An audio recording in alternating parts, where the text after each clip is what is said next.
Williams Mukisasirwadda amanyiddwa nga Selector Williams Live Uganda. Mbebaza ebirimu gyonna gye mutuusako engalo abangoberera okusinziira ku Facebook, abangoberera okusinziira ku mikutu egy'enjawulo, abangoberera okuva ku YouTube, ku across.com. Happy New Year everyone. Era nsuubira nti obulamu bukyatambula bulungi nnyo, tusaasira abantu bonna balina okusomozebwa kwe bafunye nga bakayingira omwaka ate n'abalala bagumalako si bulungi. Tubasaasira. Olunaku lwa leero ku across.com ne wano ku Facebook nzize kuwa ndowooza yange ku nsonga of course ekutta omu babiro bannayuganda ennaku zino. Ensonga ziyinza okuba nga bbiri naye mbadde njagala kujja ku nsonga emu eyandibadde eyokubiri kagye mba nsookerako.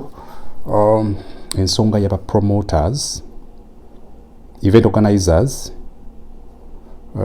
omuli abatono nga ba promoters, then ne abayimbi ku list etambula eyatambula nekola amawulire, abayimbi ne bekubira omulanga nga bagamba nti bapromota babayisamu amaaso. Abamu ku kibinja ekyo ekyaba promoters abasinga obungi of course okubawa erinnya ettuufu ba event organizers, bategesi babivulu, naye ate mulimu abantu abapromotinga talents and abalala bali bayinza okuba bapromotinga events naye ate bwe tubigattawo mubiyinza otusumbwamuko, naye nga katutwalirewo mukale nti ba promoters bajja ne bakuwa omulanga gwabwe ogwekwese mu bintu ebiraganga ate abavoola abayimbi. Naye katusooke ku kyokuba nti bakola olukalala buli muntu ne bamuwa kye balowooza nti bwe kyandibadde kimugwanira mu ngeri y'ensasula. Era abayimbi bavuddeyo bangi nnyo ne bawa ensonga zaabwe nga balaba bajoogebwa n'ebirala bingi nnyo. Ekisookera ddala nze kyensobola okukuwa, omuntu singa aveeri n'agamba nti ayagala kuwa siringi 5 n'akola olukalala gy'ali ewuwe tagenda kuwa siringi 5, ekikkaanya mba sikiraba, okuggyako nga naawe omaze okukkiriza nti ddala omusajja oyo oba omukyalo oyo ategeeza kinene mu bulamu bwo, nga ddala bw'agambye nti agenda kuwa 5 era by'ogenda okukolera kuba toyina walala w'osobola kugenda kutunda product yo oba service yo. Nalabako mukulu balunywa nga nnyonnyola ku TV ku Spark ng'ali ne Ibrake Mukasa ng'agamba nti bategeka ebivulu ne batafunamu at all. Era nawulira King Michael ng'amugamba nti musobola okutegeka leero neruli nebwa nga tofunamu n'osigala ng'otegeka. Ensonga endala yakuba nti emisoso mingi nnyo, emisoso bwe giba mingi beekanze nga nabo beetaaga okwekubira enduulu. Ekya list okufuluma, my opinion is of course list yali terina kufulumira ku mutimbagano. Omanyi guno omutimbagano tugulaba nnyo, internet eno tugiraba, n'abamawulire tubalaba oba ffe abamawulire mutulaba. Si buli ssaawa buli bw'ofunye okusomozebwa nti olina kuddukira gye tuli. Nze ndowooza list eyo olukalala olwo lw'abayimbi bwe bandibadde ddala bakyali mu bwase Luganda, olukalala olwo bandisosedde okubaganyako birowoozo mu Uganda Musicians Association ne batuuka ku kyenkomeredde olukalala olwo ne lutajja eno. Of course osobola okugamba nti ayakola list ye asobola okukola list ye, era bw'oba oyagadde kukikola kya comedy nammwe abayimbi musobola okufulumya eyammwe nti bali bagambye eno fa nze nsaana zino, naye ebyo biyinza obutayamba nnyo. Nze nsaba buli muntu asobola okuwa munne ekitiibwa kuba of course abategesi b'ebivulu beetaagisa, balina bye bagumira ng'omuyimbi tasobola bigumira. Ekirala kyensobola okutegeeza buli muntu yenna omuyimbi, osobola okuzimba your capacity regarding organizing your music concerts, because not all the time you will need other people. I've heard music artists always lamenting about how media is putting them down, and I've always told them that you open up your radio stations. You open up at least online radio stations, you open up online TV stations, just like you have YouTube. So you cannot continue to lament that media is putting you down or promoters are putting you down when you are not taking any step or action point of at least making sure that you have that capacity of organizing your music concert. So kudos to whoever is able at least per now to organize their music concerts. If you are able to organize your music concert, you will know that to acquire, to get a letter, a permission letter from police, to get a permission from Kampala Capital City Authority to do ABCD, or hire a public address system or sound system, or get other performers who will perform before me and others who will come and spice up my concert or performance.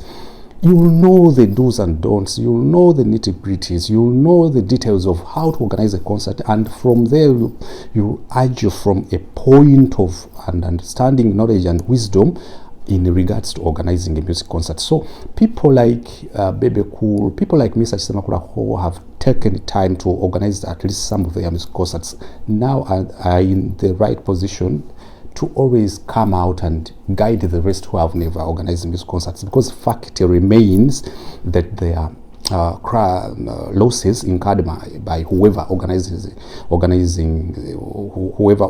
concert in Uganda, and there are losses on both sides, on the side of the promoters or event organizers and on the side of the music performer, especially when their cars are broken on the road on the way to the concert. Of course, ekimbate mwakibalira ku ziri nze ndowooza ekyetaagisa wakati wa promoter n'abayimbi bwa Sseruganda.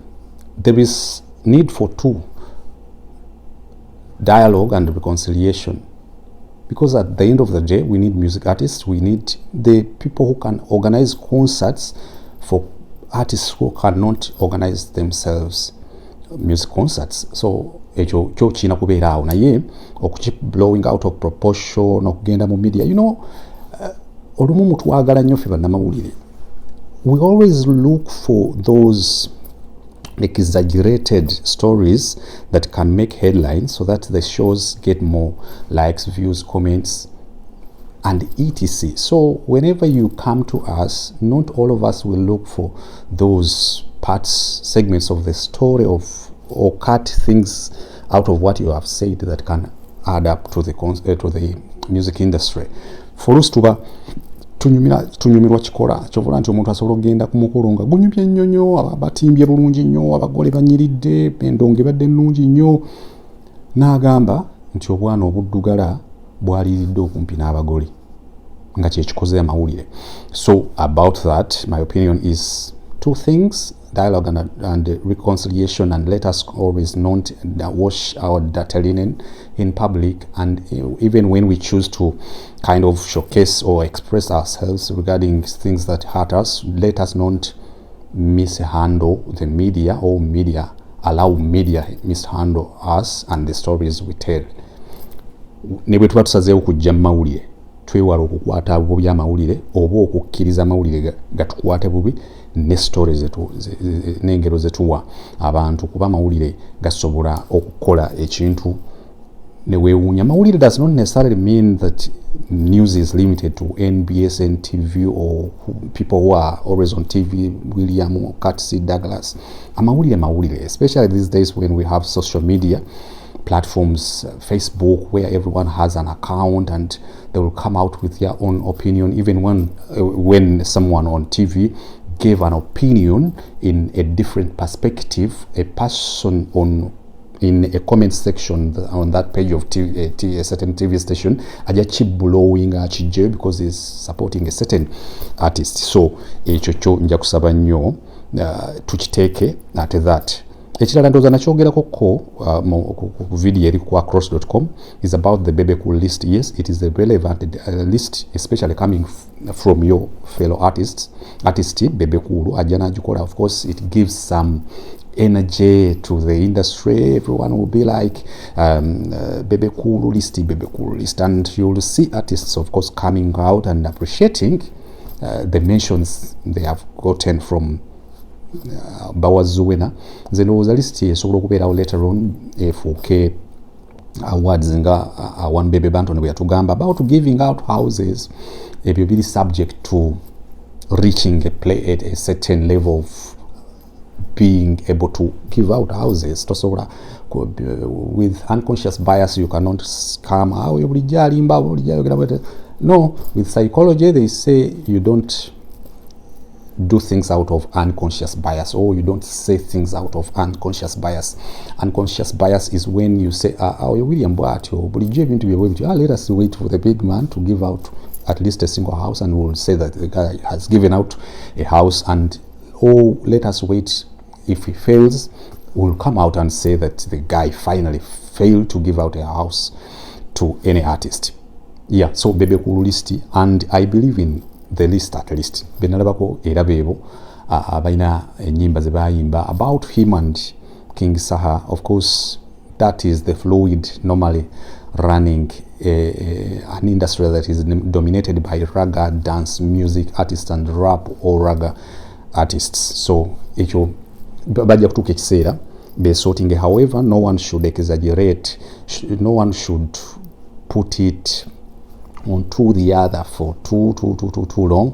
Kiyinza okutuuka ekiseera ne kifuuka stale and become poisonous to either parties, or one party getting more hurt.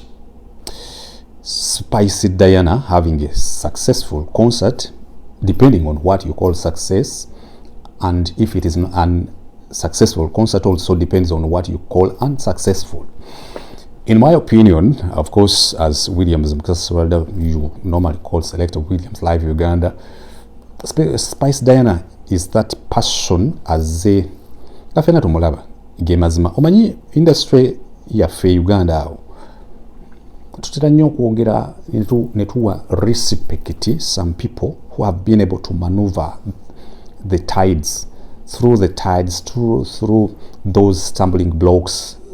Emiziziko egyo giba mingi nnyo, and not many music artists will know what exactly takes place behind the scenes when it comes to the media plays. Plays meaning the drama behind the media, not plays of songs playing on TV or radio. Not many artists know the politics, propaganda, and the plays or drama behind the curtains and behind the production houses, behind the stages or backstage, behind a lot of stuff that people go through to become at least an artist with substance. Nze ndowooza nti Spice Diana is that artist ne tiimu ye abagezezaako okufuuka who she is right now. But the gist is about she's not vocally able. Ebiseera ebisinga entalo za talent zitera nnyo okubeera ku who has skill esinga, ani ayina tactics ezisinga, ani ayina creativity esinga, when they are all talented in their own way. Artist yonowa music as an art ebimukola bingi naye katusooke tudde wali ani ayina. Let me first give you examples of people who are talented when they have also the three: the tactics, skills, and creativity when it comes to projections of work. Kansooke kujjawo kino era nga sinagenda walala. Ba artists aba music abasinga obungi tebakimakinga abali vocally able.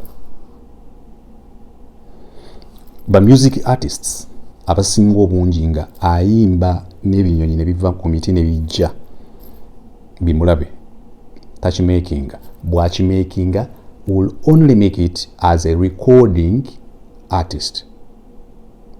They will only release Sexual Healing, that is Marvin Gaye, 1982. They will only release some good songs, that is Brianna Gale, Baby What About You, album is called Love, 1982. They will release good music albums and later on mess up when ego takes them over or takes over their progress. That is the 1985 music album of a lady from Caribbean in St. Vincent, Jude Boucher, that album of 1985, Dreaming of a Little Island.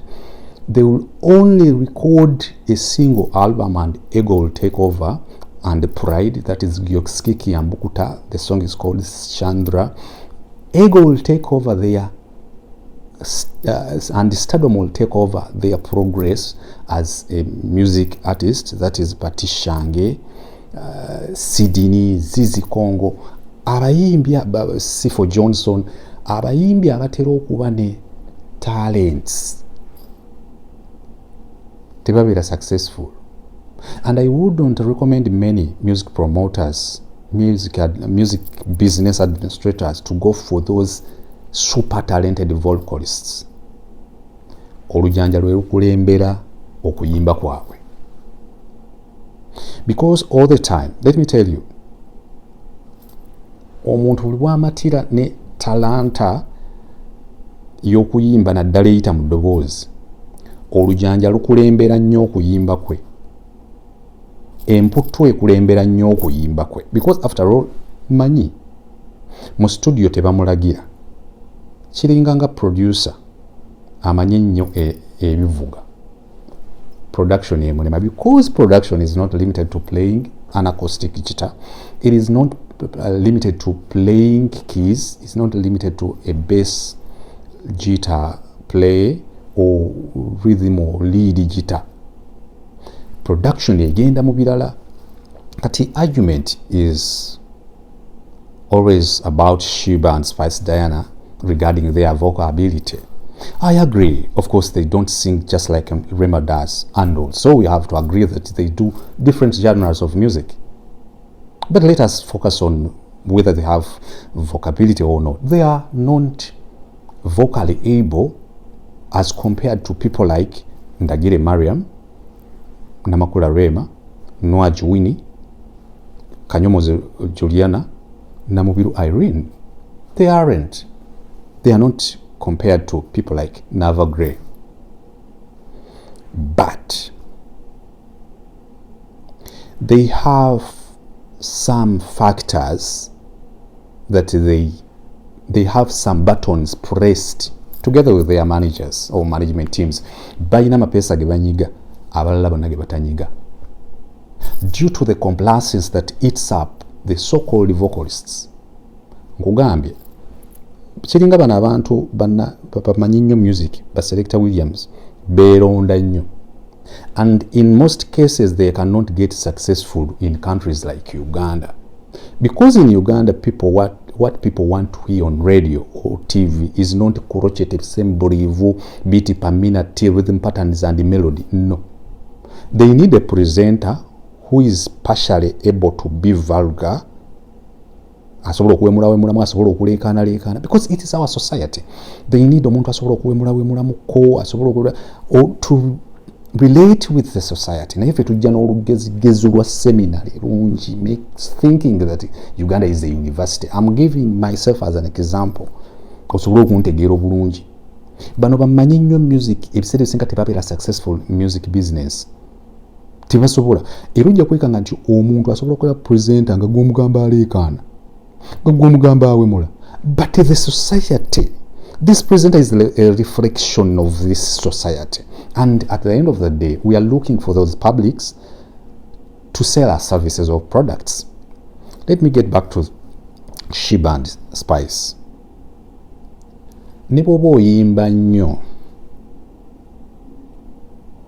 naye nga totegedde audience gy'oyimbira, oba oyimbira bwereere. Ne bw'oba oyina ennyimba nnungi naye ng'oziyimba bubi era n'ozita bubi, oba weekooya. Sheebah ayinza okuba tatuuka ku ddoboozi muntu lye yandimwagaddemu, naye bamuwa ennyimba nga nnyangu ne bategeera audience ye, n'ayimbira audience ye. Era tagonza luloboozi kwenkana Nava-Gray. Yajja naga wankoona abawagizi bano baddamu nti ye nkwataako ne baddamu. That is one of the factors making these people you call untalented That factor makes them successful. Omuntu akola progress, ye takola progress ng'agikoledde katale ke German. Agikola nga amanyiyo abantu who would love to have a Mercedes Benz but they are not able financially. So people from East Africa, other countries of Africa, people from Uganda, William inclusive, will end up buying a progress agabo why. Kangumireko mu ki progress kubanga emito, because most of us bought progress because of emito. Comfortability ne kutaka ongeetandika.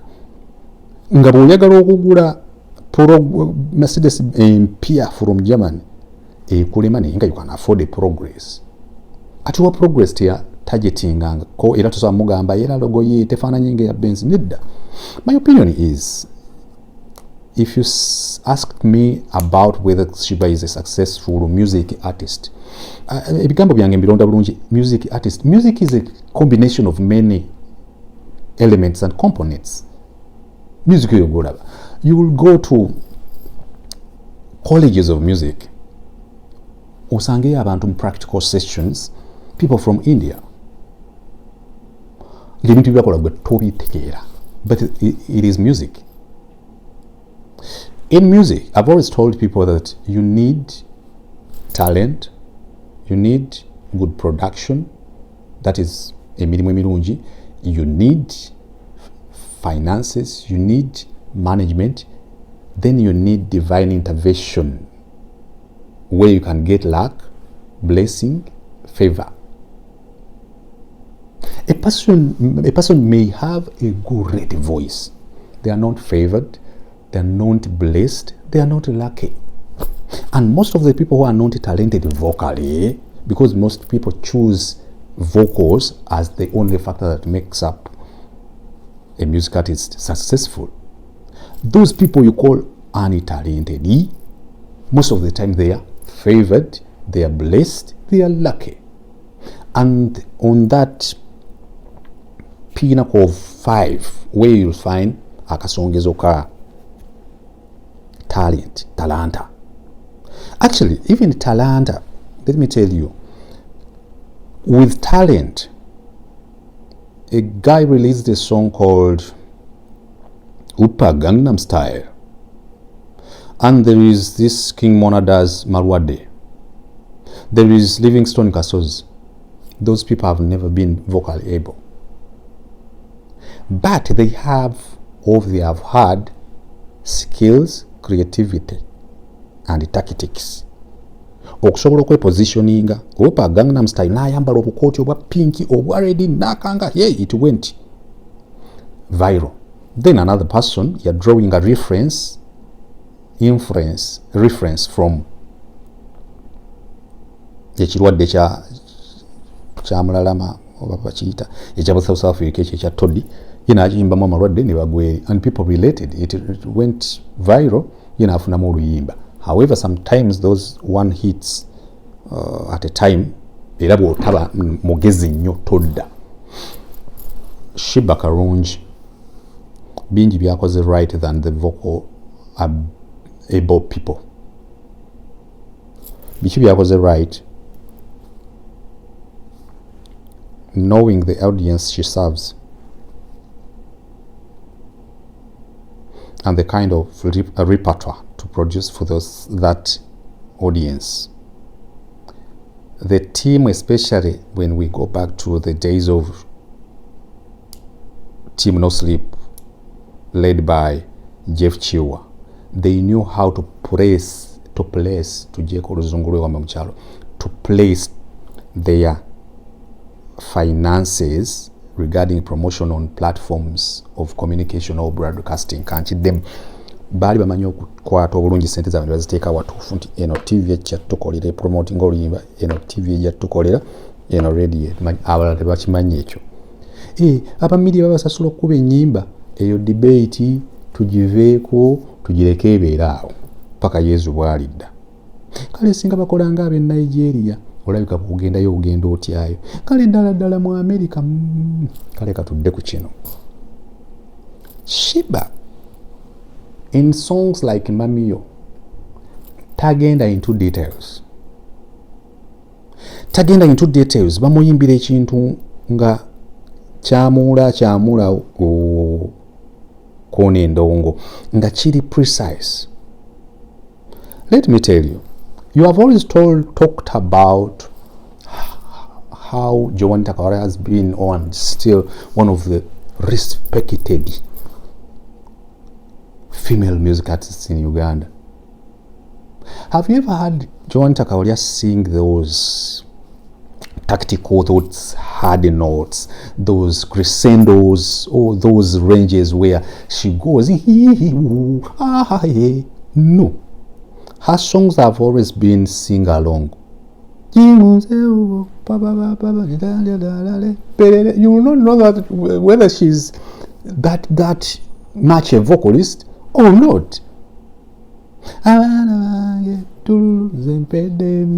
Noyo kati abanga ayimba Joan Takawalya ate bulegeya najja ate abanga ayimba ate kagwa nakuba kagwa yakyaliyo naye katwogereka ne kubiseera bya Tony Sengo abanga ayimba Papa Moyi najja. That is packaging a music artist so that people cannot concentrate on that particular artist, especially when it is a band having a full backline, a mid-range, that is background vocals, and the front line where you have lead vocalists.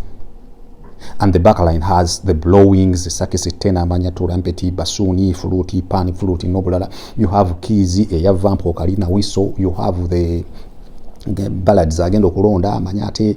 You have line zajita bili. You have onagendo kuba rhythm, atagendo okwanukulo rhythm, atagendo kuba lead, agendo kuba tini tini tini tini. You have the percussions where you have congas led by or done by Herman Sewanyana. You have the jazz drums where you have mulalazi kuba katiebyo. You make sure that you don't mess up okugamba nti you're creating a one people band where you had Philip Lakedube come and sing balinga baddamu nga choir. But again, era ne Philip Lakedube wadde yali n'eddoboozi ly'amaanyi nnyo naye bandi ye ng'eyimba naye. Kati example gye nkuwa ku Joan Takawalya. Joan Takawalya n'abayitirako awo nga talinga ba Irene Nakitto, because Irene Nakitto yajjanga n'asimba yekka. Era mu bakazi be tubadde nabo mu Uganda wano mwe bwe mutera kwogerako Margaret Nampa, Irene Nakitto. Mwabo temutera boogerako actually generation entebamanyi balala. Another person is Mariam Dagire, but Sheebah to me tosobola mujajinga because she is not vocally able. However, what Sheebah and Spice have to do is to make thorough preparations whenever they choose to go live. If the team feels that her diaphragm and lungs cannot hold beats per minute, the pulses, like emitwalo ebiri ya pulses, 1 2 3 4 1 2 3 4 1 2 3 4 1 2, nti tasobola kuyimba nyimba when the pulses, 2 pulses per beat, 1 2 1, nga tasobola amawuggwe ge tegakisobola ezo yadde okuholdinga emitwalo ebiri ezya pulses gyemitwalo ena egya beats. Temukumuka bintu. You can form a production where she comes nabula, she comes nabula. I'll give you an example of Mwana Shala, Queen of Ntwashe the late, who recently died. Shala Mwana yali mutipe wake jazz band. Niyinga bw'owulira Tablero Cheruni Ranzo Makiadi Frank enyimba ze bamukolera. Ne badam.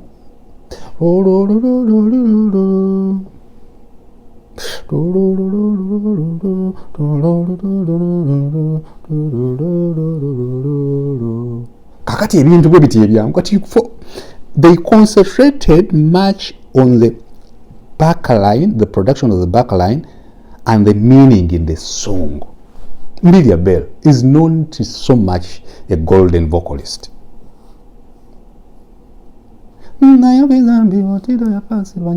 Kati asobola okujja kale nakkangakanga ku intro eyo naye nga bamuwadde intro eno eya gitene esooka weeno n'ogamba mbiri yatuse. agenda okujja nayo ng'ayimba ng'ogamba mbiri yatuse aba ayimba kamu, then the instrumental plays. Ayimba kamu, you will not know that the lady was not that a vocal. Africa we have not had many vocalists abatuka ku level ya Bebe Manga mukyala yafa 2010 kuva Cameroon yayimba Amio. There is this lady from Ivory Coast mbadde naye Uganda, Monique Seka, Brenda Fassi. Tubadde nnyo n'abantu bana muwalo mu Zambia, excuse me, ana mwale kiseeka nga they are survivors. Onyeko onweno hallelujah tumulero mwita Malaya Fumbi is not that so much a vocal person gwosobola okutya, even ni chaka. Yes, but bano ba Stephen Kekana ne David Mugalo Records kabinenge je bam packaging na yenga Brenda Fassi atuka era. You go and listen to Vulindela, there is No Mahanjan by Brenda Fassi, and you listen to, there is this ballad by Monique Seka, olaka ballad ke yakuba ojja bawulira ogambe baba kaita batya walo shakachaka ka ballad kaina ojja kuwulira ogambe chakachaka wamaaso boleri ebyassoka bebituka mbiri ebyambiri olwokuba mwaba mwanukula yanukula.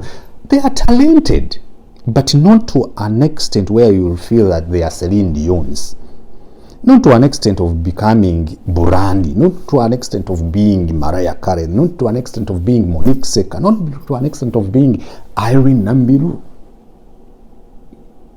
But for as long as someone is able to sing on and be on the timeline without going flat or sharp off the key, they are talented. So it is upon their production team, off and in the studio production house, because production etandikira ene wekasita omuteekateeka bulungi nnyo natuka ku stage n'akola ebintu ebyo nga tabikolera bawagizi ba Rema, nga abikolera bawagizi ba Sheebah.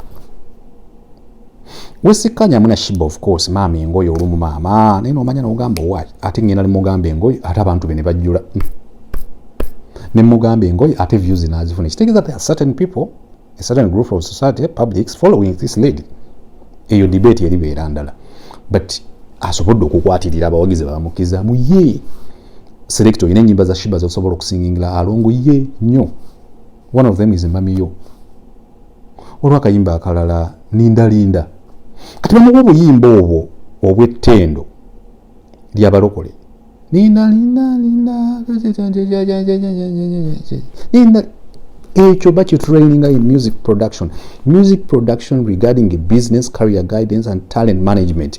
Most of the people when they were given talents from God batula ne tala zaabwe za talanta amafuta ne gaggwamu. Katonda talent agikujjako. Spicy Diana, Baby Boy Nsanula.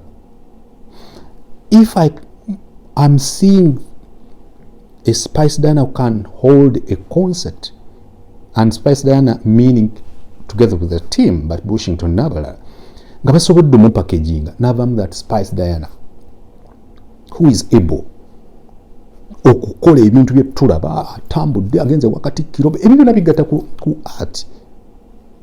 If you like recently last year when I was in Uganda, we attended an extended play event, listeners party, when the lady was able to bring us all together, sit down and watch her unveil her concert, extended play, and Jorena Kanyomos launched it. The Katikiro of Uganda, Charles Peter Mayigo Wechitibo was there, and ebyo bigatta ku art. Abantu bibasinga okwerabira. Ebyo bigattako nnyo ku artist naye kanzire ku bantu nkwawulira abantu ba mirundi ebiri. I am not saying that all talented people with skills, tactics and creativity cannot make it. I'll give you an example of this lion who is having a concert on 10th Feb, 4th Feb. I'll make sure I check and intimidate. Wow, Chameleon. Let us begin with his voice. Wadde gomulira akalabuka ekiroboozo ekyo nonti mene artists in Uganda can sing and have straight notes like Chameleon does. Muwulirize emyaka mingi. I more all the time refer you to the acoustic session they had with Tasika alongside Swangs Avenue. Gendo oyo gaya ayimba muve ku byekirowoozo ebyo byabalimba. Ye guy are talented, having the voice. There are two things. Having a voice is like a product you're having. Producing something out of that product is another story. Ekikopo kino osobola okuba ng'okiyina tekifumba mazzi kirungi bakyayina bakikola kisigala kyayayokya tekifumba kyayi nakyewuunya kiyinza okuba kisolomuka nga agoba nebbinika emaze omufumba tesobola mutambuza muleeta wano. Then that's where you need a skill. Chameleon ayina eddoboozi, has the skill. Abantu abo bemuwulira manya Ronaldo, Kylian Mbappe, Lionel Messi, ebyo bemuwulira ebyo ekibafuula exceptional is the skills employed to perform a given task. People like Moses Radio awo muli mirembe ng'ayimba and you appreciate the fact that God created music. In Uganda, Chameleon sings nomanya nti nedda wadde abalala bonna bavevenga ennyimba kasita Chameleon is available. Abazadde baba n'abaana baabwe nga bamulumya omutwe but omwana omulala n'aleeta ekidomola ky'amazzi n'akiteeka mu luggya olaga nazaala omwana omu. And Chameleon is that one person who is talented vocally. Actually, talanta is not the gift. Being gifted is always put aside and people will mistaken it to being talented. I'm talking about music. Music as an art, music as a gift, music as a talent, music as a career, music as a business. Ebyo byonna obiraba bw'oba ogenze mwabafunye chance ogenda mu university ezeeyo gye tufunira retake, you'll continue to appreciate this business, this gift, this talent called music. I've always told people that bye tusoma ebimu tebikola in Uganda. That's why if you want to earn as a consultant, and I like James Proper for this, James Proper ekyo yakizuula nti ku byamanyi kati mu mutwe tebisobola kukola in Uganda. You can earn mu consultancy from Cameroon, Ghana, Nigeria, South Africa. Pozo no guy abadde ayagala nnyo consultancy Nasiba Abdul Juma Isaac Diamond Platinums. Nti ebimu bye basomesa mu universities biri mu enzigi emboozi z'enkunyumiza wano tebikola in countries like Uganda. Naye bw'oba osobola obimenyaamenya n'obiteeka wano omuntu asobola obitegeera. So Chameleon is gifted vocally. And the talent is always that link between skill, creativity and tactics is all causes to perform a task. Chameleon, I have playlists on YouTube on Zifula private. I keep listening to him. Nenkwata ne concerts ze live ezimu nga ali Kenya okumutegeera yali afulatinzeeko has never kubezo details zizo nanzigenda nempuliriza tabanga munafuna ya flating. And I've heard other vocally able people flat on stage and in songs no muliro mulimba lwenga. Yes, the song lwali hit naye,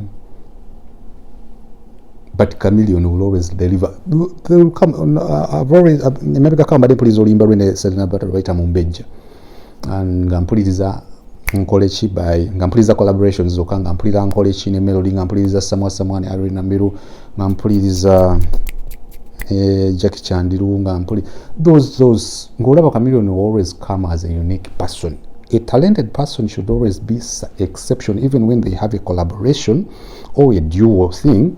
They should always try to make sure that they stand out. And it is a thing you will hear or listen to in songs like Don't Know How Much by Aaron Neville and Linda Ronstadt. oba People Bryson nani omukyalo oyo Regina Bere nga bayimba Whole New World nebira owulira nti buli muntu agenda their own way. There is the song by Dolly Rebecca Patton and Ken Rogers, Love is Strange.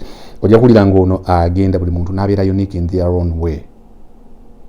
Even when the producer tasobola kikola ye n'agenda eri nansonyiwa nti ngenda wano ne wali. So Chameleon is one person who is vocally gifted and has talent to handle the tactics, creativity and skills to perform a task.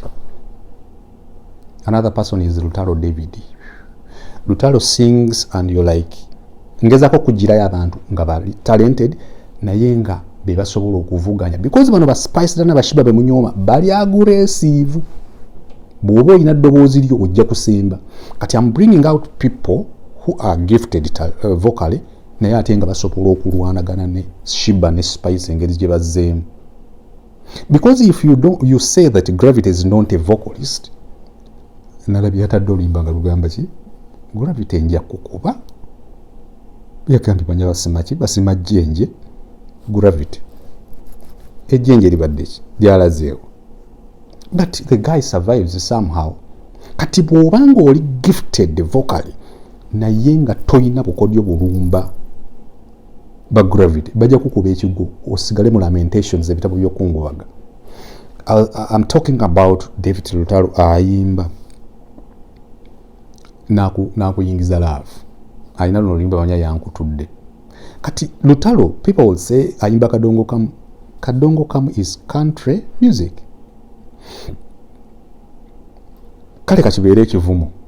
Let us talk about the ability to execute vocally nojjayo ekintu ku stage as a performer. Actually performance starts in the booth where you voice your song. Have you heard Jane Lopen PJ Powers enyimba z'oyo mukazi omu South Africa performance ogiwulira mu matu. But there are people bebawandiikira ennyimba najja omugole samba gawuni fuluma ekidaala sala keeki. Yes, they are talented naye they are dull. But those serious people, you listen to their vocability, their performances nga bali ku microphone. It is what they train people. And it is fortunate or unfortunate that in Uganda we have people abatali trained mu universities or colleges of music naye nga akikola wagenda mu college noga kyekyo Professor Gundi kye yagamba. Lutalo ajja kikolera nga tagendanga mu college ya music. Divine Mercy. Kati Chameleon wo yali gifted, yali talented, yalina skill, yalina creativity, yalina tactics, yali favored, yalina blessing. Banange yalirake because Chameleon is surviving mu ngeri yotagitegeera. And Chameleon yensonga lwaki ayimba n'aba n'okusoomozebwa ffenna kwe tubadde nako mu buvubuka n'asigala nga surviving because byamanyi musically kuba twakima music bisinga bino bitumugamba nti bimusobyeko. Tobanyumiza abantu nga nange ndi omu ku abo. Nja kujja ngiraawo ng'ameneyo omwana Chameleon naye waaki oteekemu oluyimba lw'omusajja. There are songs people don't listen to like his song with Ice Kiba Songea. Nze ezo nziwuliriza tubonge nziwuliriza. I listen to such songs. David Lutalo will give you a full package. Another person, Nwagi. Nwagi y'omu ku ba artists aba controversy, very controversial. She's radical ne talent ye tusukkako, and you listen, you hear presenters say why is it Nwagi kyange nkyagala, because when it comes to execution, when it comes to performing tasks of music, of performances of music, she's on point. So Chameleon, Nwagi, Lutalo ayinza obutazina mazina, but the guy will perform with his voice. Oba ontegerekeka, you can even perform with your voice. Lutalo is also performing with the voice. Nwagi can perform with her voice, and you're like, yes. Normal inability to perform with a voice is aza we presita zawedde. So crucifying Spice Diana should stop, in my opinion. And you normally say that it's media that puts down music artists, but you're pulling your own Spice Diana. Example. The only thing they need to work out or upon is making sure that they panel beat, mend all those leakages regarding her vocals during a performance. To me, is one of the people I'll choose for being artists of the year. Mbera oningamba oba should be Winnie Nwagi, oba should be Sheebah, oba bere Spice Diana, oba bere Azawi. Yes, in my opinion. Okwo kwe kulina okuva artist of the year omwaka oguwedde. Because Spice akulaga nti wadde Azawi is vocally able, is a songwriter manned or managed by a record label of people who are creative people. For me, I'm only having a small team led by Roger, but I'm equally putting up a successful concert. Sheebah will come out after leaving the camp of Team No Sleep and no longer with Jeff Chiwa, but he's able to put up a concert. And that's where I always, that's where previously I told you that there is just need for reconciliation and dialogue between event organizers or the people you call promoters and the artists, because I understand that Nwagi's concert was spearheaded by Katie, and I guess also that of Sheebah. So as we celebrate success stories of Sheebah regarding a music concert, let us also appreciate the promoters behind those concerts. There are other people who are able to perform vocally and with their body expressions. Those are the Delvad, Yomi Sali and Bobby Lash of the B2C Kampala Boys. Ntinabo olaba maybe abotoli janga tuina another video okubako yetubogera in particular. Another person who is vocally talented or gifted, kabatuka ku stage, they will give you ofne life. Semanda Sematimba Maddox.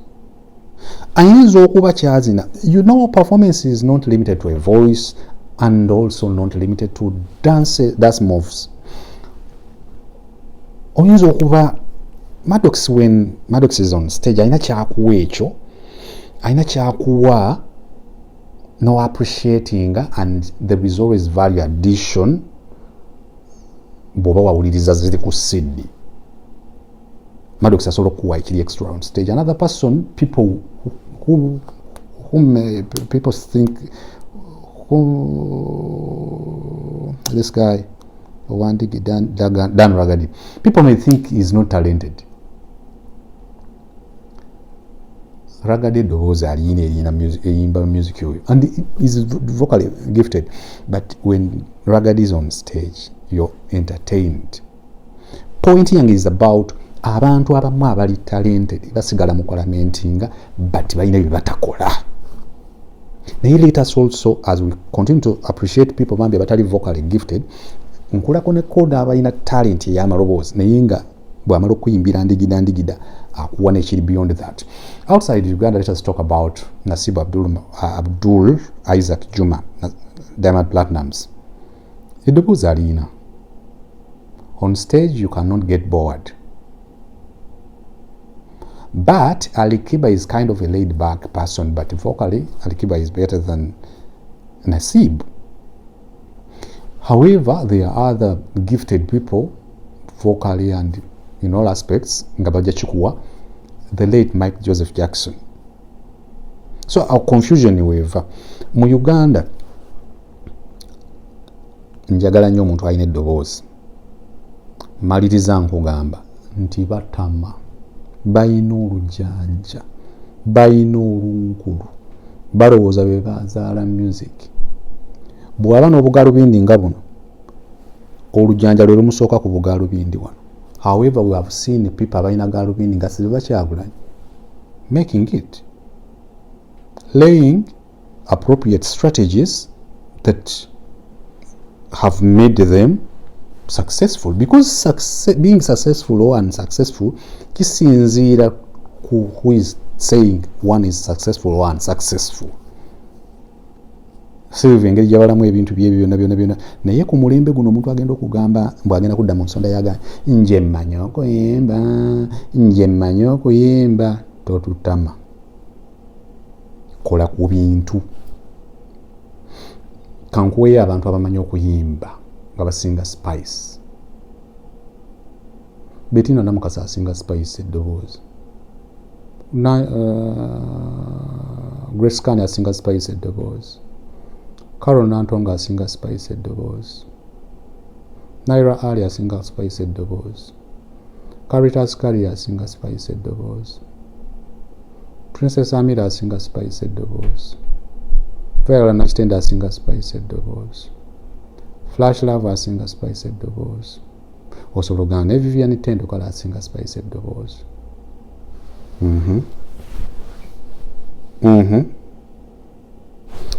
Williams Mukasasirwa dda tujja kudda mu video endala mweraba